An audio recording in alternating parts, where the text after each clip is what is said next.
नमस्कार दोस्तों, आज हम करेंगे 10वीं सामाजिक विज्ञान के इम्पोर्टेंट क्वेश्चंस। तो चलिए दोस्तों शुरू करते हैं। तो दोस्तों पहला क्वेश्चन है, भारतीय संघ के किन राज्यों में 2 सदनों वाला विधानमंडल है? तो इसका आंसर है भारतीय संघ के 7 राज्यों में। तो पहला है उत्तर प्रदेश, दूसरा जम्मू कश्मीर, तीसरा महाराष्ट्र, चौथा कर्नाटक, पांचवा बिहार, छठा आंध्र प्रदेश तथा सातवां कौन सा है? तेलंगाना में 2 सदनों वाला विधानमंडल है।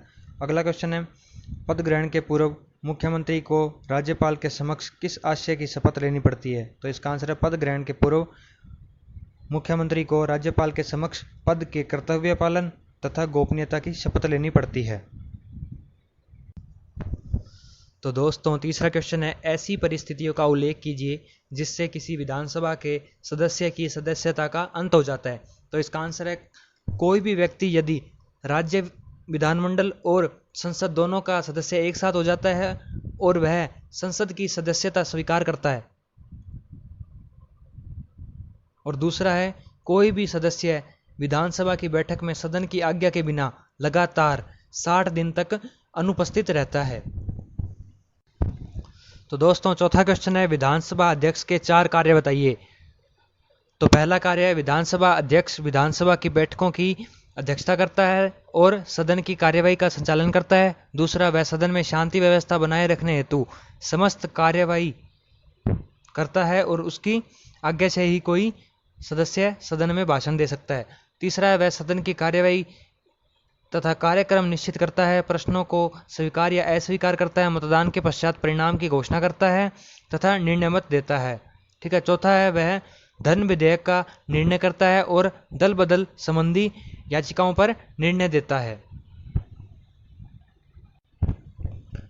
पांचवा प्रश्न है, राज्यपाल पद के उम्मीदवार की कोई 4 आवश्यक योग्यताएं बताइए। तो इसका आंसर है, वह भारत का नागरिक हो। दूसरी, उसकी आयु 35 वर्ष से अधिक हो। तीसरी, वह संसद अथवा राज्य की विधानमंडल का सदस्य नहीं हो। और चौथी क्या है, वह सरकार के किसी लाभ के पद को धारण किए हुए न हो। तो दोस्तों छठा क्वेश्चन है, राज्यपाल की स्व विवेक की शक्तियां बताइए। तो इसका आंसर है, पहली है, वह विशेष परिस्थितियों में मुख्यमंत्री का चयन कर सकता है।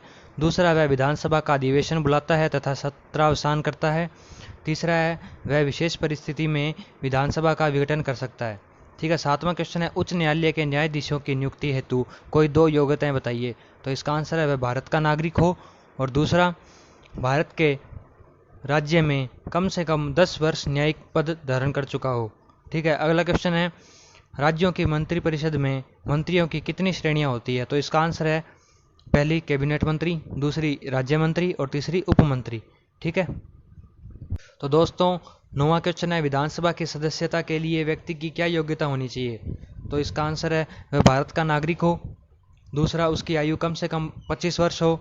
तीसरा, वह भारत सरकार या राज्य सरकार के अधीन लाभ के पद पर न हो। चौथा, वह पागल या दिवालिया घोषित किया गया न हो। और पांचवा है, वह संसद या राज्य विधानमंडल द्वारा निर्धारित शर्तें पूरी करता हो। 10वां क्वेश्चन है, राज्यपाल की नियुक्ति के संबंध में कौन सी 2 स्वस्थ परंपराएं विकसित हुई है?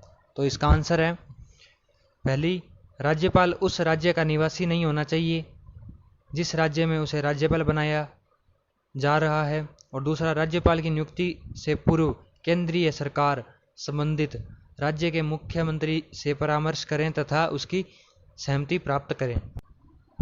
तो दोस्तों 11वां क्वेश्चन है, मंत्रियों के चयन में मुख्यमंत्री को व्यवहारिक दृष्टि से किन किन बातों का ध्यान रखना चाहिए? ठीक है। तो इसका पहला क्या है, राज्य के सभी क्षेत्रों और वर्गों को मंत्रिपरिषद में न्याय संगत ढंग से प्रतिनिधित्व किया जाए। और दूसरा क्या है, सामान्यतः मुख्यमंत्री द्वारा अपने ही दल में से मंत्रिपरिषद का निर्माण करें जिससे मंत्रिपरिषद एक इकाई के रूप में कार्य कर सके। ठीक है। दूसरा 12वां क्वेश्चन है, एक राज्य के मुख्यमंत्री होने के नाते विधानसभा के नेता के रूप में आप कौन कौन से कार्य करेंगे? कोई 2 लिखिए। तो इसका आंसर है, पहला क्या है, मंत्रिपरिषद और राज्यपाल के बीच संबंध स्थापित करूंगा। और दूसरा, मंत्रियों में कार्य का बंटवारा करूंगा और आवश्यकता अनुसार उसमें परिवर्तन करूंगा। ठीक है। तो दोस्तों 13वां क्वेश्चन है, उच्च न्यायालय के न्यायाधीशों की नियुक्ति किसके द्वारा और किस प्रकार की जाती है? तो इसका आंसर है, उच्च न्यायालय के मुख्य न्यायाधीश और अन्य न्यायाधीशों की नियुक्ति राष्ट्रपति द्वारा की जाती है। राष्ट्रपति उच्च न्यायालय के मुख्य न्यायाधीश की नियुक्ति उच्च न्यायालय के मुख्य न्यायाधीश तथा राज्यपाल के परामर्श से करता है, जबकि अन्य न्यायाधीश की नियुक्ति वह उच्चतम न्यायालय के मुख्य न्यायाधीश, उच्च न्यायालय के मुख्य न्यायाधीश तथा राज्यपाल के परामर्श से करता है। 14वां क्वेश्चन है, एक जागरूक नागरिक के रूप में आप उच्च न्यायालय के लिए कौन कौन सी स्वतंत्रताओं की अपेक्षा करते हैं? किन्हीं दो का उल्लेख कीजिए। उत्तर है, पहली नियुक्ति के लिए विशेष प्रक्रिया और दूसरी क्या है? निश्चित कार्यकाल। 15वां क्वेश्चन है, राज्य की विधानसभा की दो वित्तीय शक्तियों को समझाइए। ठीक है, तो आंसर है, विधानसभा का राज्य के वित्त पर नियंत्रण होता है। धन विधेयक केवल विधानसभा में पेश हो सकता है।